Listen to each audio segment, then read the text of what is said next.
Mesdames, Messieurs, bon après-midi. Merci de nous retrouver dans le cadre de cette édition de l'information sur My Media Prime Télévision. Nous ouvrons ce journal avec un fait de société dans la ville de Yaoundé, région du centre du Cameroun. Un bébé d'un mois a été découvert dans un champ ce 2 juin 2025 au quartier Siméon. Une découverte possible grâce à la collaboration mais aussi la solidarité des riverains. Pour l'heure, le bébé en question reçoit des soins appropriés, tandis qu'une enquête a été ouverte par les éléments de maintien de l'ordre pour que lumière soit faite. Marie-Rose Nkandouka, Romuald Gatia pour les précisions. Ce sont ces cris qui ont alerté le couple Bida aux environs de 22 heures, ce 2 juin 2021, au quartier Siméon, au lieu dit Rouge, à Yaoundé. Un bébé abandonné dans un champ, couvert de boue, âgé d'1 mois et 2 semaines. Le petit Yovan Eyenga pèse 5 kg 3 grammes. Il est surnommé le miraculé par les riverains. À partir de 22 heures, l'enfant pleurait déjà. On a passé toute la nuit avec les pleurs dans les oreilles. À 4 heures, l'enfant ne faisait que pleurer. Je sors même dehors, les pleurs, crie. Je dis que mais c'est quel genre de maman qui abandonne son enfant, qui dort comme ça là. J'essaye de monter les escaliers en haut là. Je me place là, je vois l'enfant au champ. J'étais surpris. J'entre maintenant, j'essaie un peu d'interpeller mon mari que l'enfant qui pleurait toute la nuit c'est retrouvé là au champ. Je ne comprends pas. Toi aussi, viens voir. L'enfant va mourir de froid. J'ai pris comme ça, j'ai pris des habits qui étaient posés à côté pour l'emballer. C'est comme ça que nous, on est sortis du champ. À côté du bébé, il y avait une petite valise et son carnet de santé. À l'intérieur, un numéro de téléphone, mais un cœur non identifié, certainement celui de la mère. Et Dieu lui a donné la chance qu'elle a laissé tout avec le carnet et son numéro de téléphone. On peut chercher de tout moyen à récupérer peut-être là où elle est. Visiblement affamé, le nourrisson a pu recevoir du lait grâce à la solidarité des populations émues par la scène. Alertés par les populations, les éléments de force de maintien de l'ordre et le chef du quartier sont arrivés sur les lieux. Ils ont réagi bien parce qu'ils ont toqué la chaufferie et dit qu'il y a un enfant qui est en train de pleurer dans le champ. Moi-même, je suis sorti rapidement. On est venu trouver que c'est un enfant qu'on a jeté dans le champ-ci. Et je suis allé directement, parce que c'est la loi, je suis allé au commissariat. Le commissaire, vraiment, il a fait ça vite. Il n'est pas blagué. Je suis vraiment content de ce que j'ai vu aujourd'hui parce que dès que j'ai entré et que j'ai pu parler, j'ai envoyé les éléments sur la scie. En attendant que la lumière soit faite dans cette affaire, le petit Yovan Eyenga a été conduit dans un centre de santé où il reçoit les soins de santé appropriés. Ainsi va la vie. Pendant que les femmes déboursent des milliards dans des hôpitaux et accourent dans des églises pour avoir des enfants, d'autres par contre-accouchent et jettent dans des poubelles, dans des WC ou abandonnent dans les champs. Nous reviendrons avec cette information dans nos prochaines éditions de l'information sur Media Prime Télévision. À peine sorties par la Banque des États de l'Afrique centrale, les fausses pièces de monnaie sont déjà en circulation au Cameroun.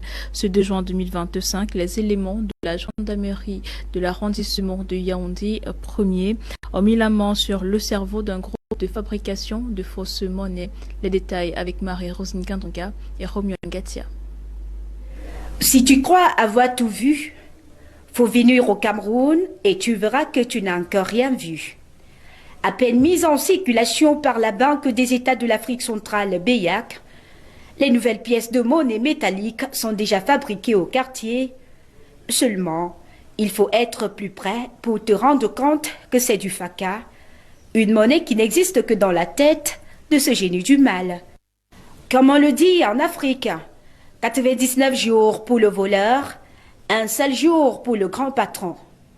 On peut louer ainsi la parfaite synergie entre les populations et les forces de maintien de l'ordre. Un citoyen nous a approché pour nous dire que, pour nous faire savoir qu'il y a certaines pièces qui sont en circulation et cela crée un peu la confusion par rapport à la mise en circulation des nouvelles pièces de monnaie. Par curiosité, on lui a fait demander de nous faire monter l'échantillon en fait de ces pièces.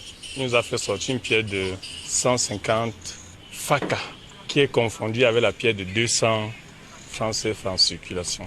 On a rendu compte à la hiérarchie qui nous a demandé de mener des investigations assez approfondies pour connaître la provenance de ces pièces. Aussitôt alertés, les éléments de l'état-major de la compagnie de gendarmerie de Yaoundé 1er ont effectué une descente inopinée sur les lieux.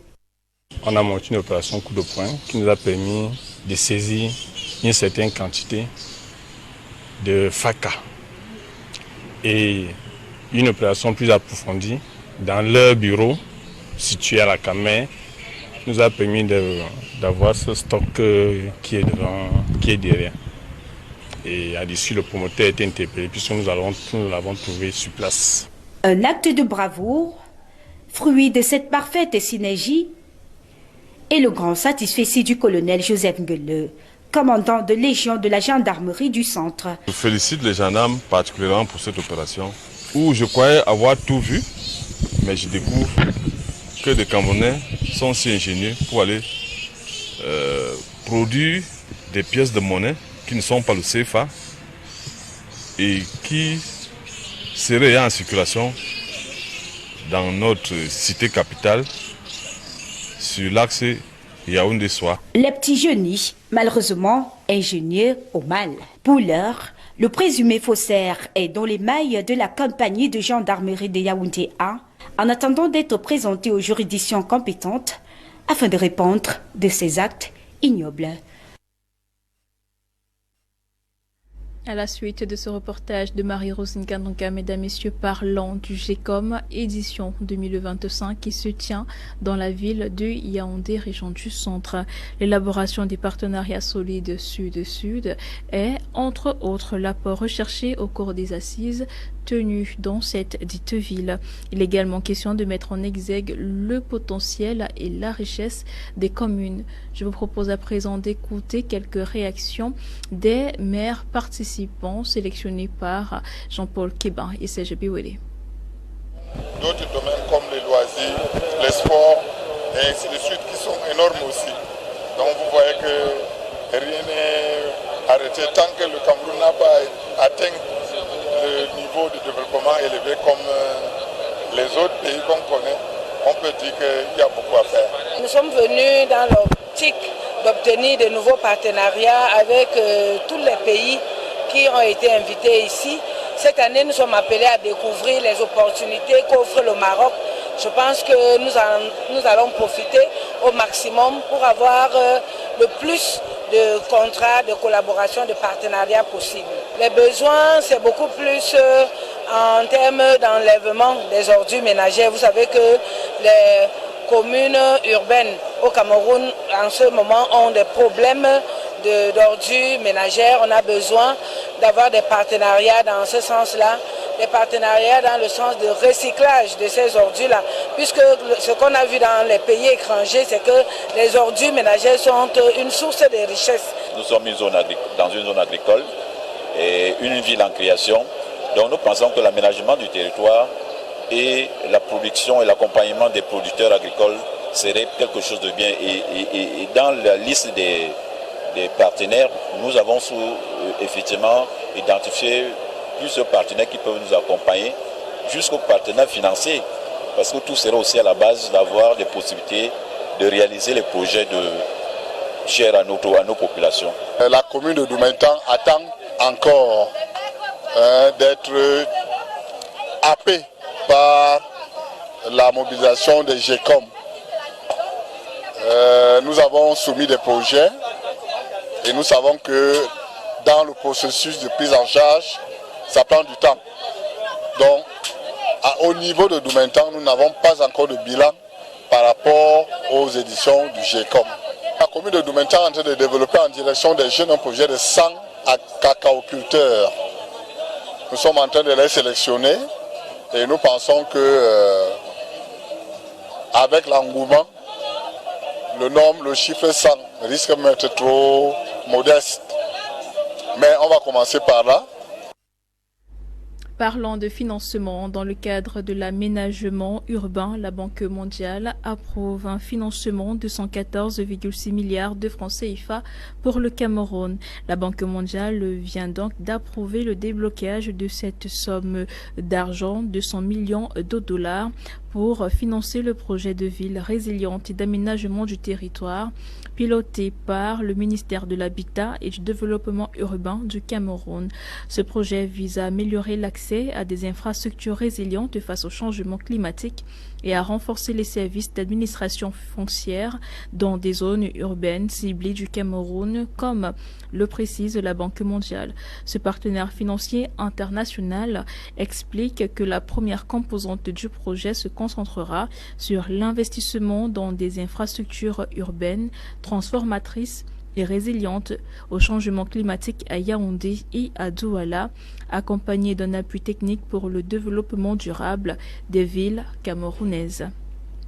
L'institution de Bretton Woods estime que ce projet bénéficiera directement ou indirectement à plus de 2 millions de personnes au Cameroun grâce à un meilleur accès aux infrastructures urbaines et aux services fonciers. À noter que le projet de ville résiliente et d'aménagement du territoire remplacera le programme de développement des villes inclusives et résilientes dont la clôture est prévue le 30 juin prochain. À présent, parlons de la formation en pisciculture et en agriculture.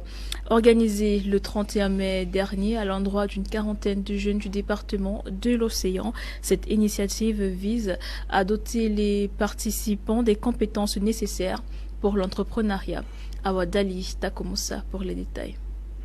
Ce samedi 31 mai 2025, le centre de formation professionnelle agricole de Kribi, 6 au quartier Newton, a accueilli la phase théorique du séminaire, tandis que la phase pratique s'est déroulée dans les locaux du GIC Bouansapé à Ebobissé par Dombé sous le regard de la représentante personnelle de la marraine, Madame Kouelden Evelyne. Et nous remercions déjà les promoteurs de CFPA et le GIC Bouansapé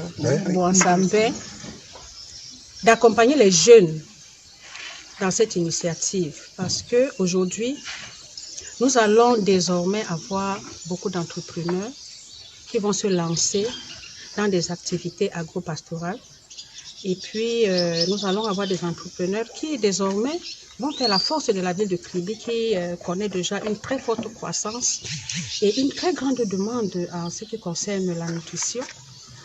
Les participants ont eu droit à une formation de qualité. Monsieur Jean-Pierre Sala, président du GIC Bouansa, et Monsieur Mathieu Bidjet ont mis leur savoir-faire à contribution pour donner des connaissances riches aux participants à travers des exposés sur les thèmes choisis, les questions-réponses, ensuite la visite guidée. Nous avons reçu aujourd'hui ce dont les jeunes ont besoin, c'est-à-dire qu'on leur montre la voie.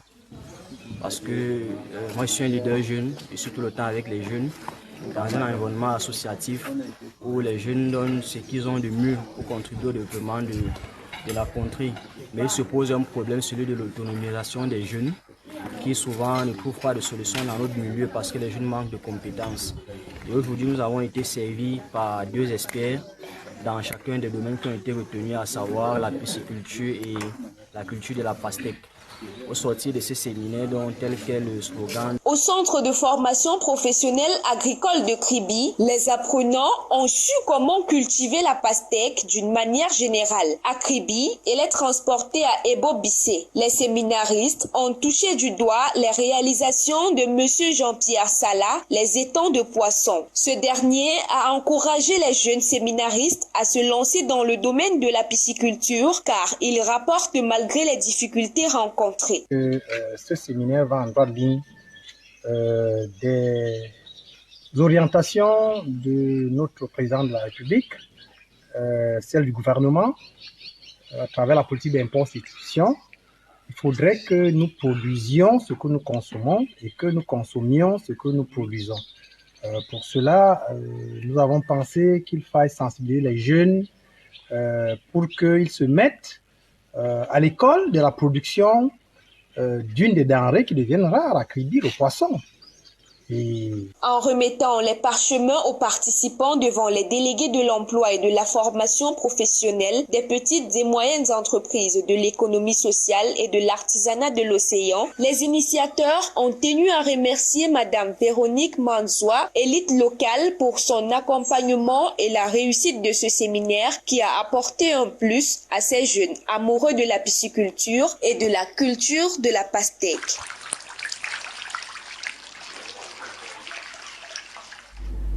Et dans notre page sportive, la 21e édition du Tour cycliste international a ouvert ses portes hier, mardi 3 juin 2025, dans la ville de Maroua, région de l'extrême nord du pays. Ceci au cours d'une cérémonie de présentation riche en sang et en couleurs, présidée par le ministre des Sports et de l'Éducation physique Narcisse Moele-Kambi. Jean-Paul Kébin. La ville de Maroua, chef-lieu de la région de l'extrême nord, a été à nouveau la scène de théâtre de la cérémonie de lancement officiel des activités de la 21e édition du Tour cycliste international du Cameroun, présidé par le ministre des Sports et de l'Éducation physique, Narcisse Moele-Kambi. Le sport qui réunit les peuples sans considération de la couleur de peau, de la religion et des cultures. Nous n'avons aucun doute qu'une fois rentrés dans vos pays respectifs, vous saurez partager avec les vôtres la splendeur et les images de beauté des paysages pittoresques de l'Est et Nord, en particulier du Cameroun en général, terre d'hospitalité, terre d'accueil et terre de la diversité et de la richesse culturelle. Sur ce, je déclare officiellement lancé les activités de la 21e édition du Tour cycliste international du Cameroun. Toutes les équipes invitées ont répondu présent, venues d'Europe et d'Afrique, pour prendre part à ce rendez-vous aux côtés de leurs frères et amis camerounais. L'Allemagne, la Hollande, la Pologne, venues d'Europe, l'Algérie, le Bénin et la Côte d'Ivoire, venues d'Afrique. C'est dire que le Tour cycliste international du Cameroun, édition 21 du genre, promet, et c'est un président de fédération confiant. Donc, nous espérons que ces trois équipes vont donner une très bonne prestation et que, à la fin de cette compétition-là, la tunique jaune la plus recherchée sera camerounaise. Du 4 au 15 juin, Clovis Kamzon Abesolo devra défendre son titre à travers les 10 étapes qui vont les constituer. L'équipe ivoirienne compte bien s'illustrer. Je dis, on vise tout, hein. Mais ce que Dieu te donne, tu prends. Sinon, l'objectif fixé, c'est d'avoir des victoires d'étape. Et si on peut prendre le maillot aussi, on le prend. La Côte d'Ivoire, quand même, nos enfants se défendent un peu bien, un peu partout, que ce soit sur le plat, même en montée. Mais c'est compte tenu quand même de ce que j'ai dit, puisqu'on a deux grandes compétitions dans les jambes. Je pense que ça peut nous être un peu utile de s'être préparé pour les deux précédents tours. Donc je pense que les enfants ne seront pas ridicules. Que ce soit sur le terrain plat comme en montée, je pense que les enfants pourront tirer leur épingle du jeu. Pour rappel, la compétition en elle-même s'ouvre ce jour. Une première étape distante de 127,91 km, Maroua-Mora, Maroua.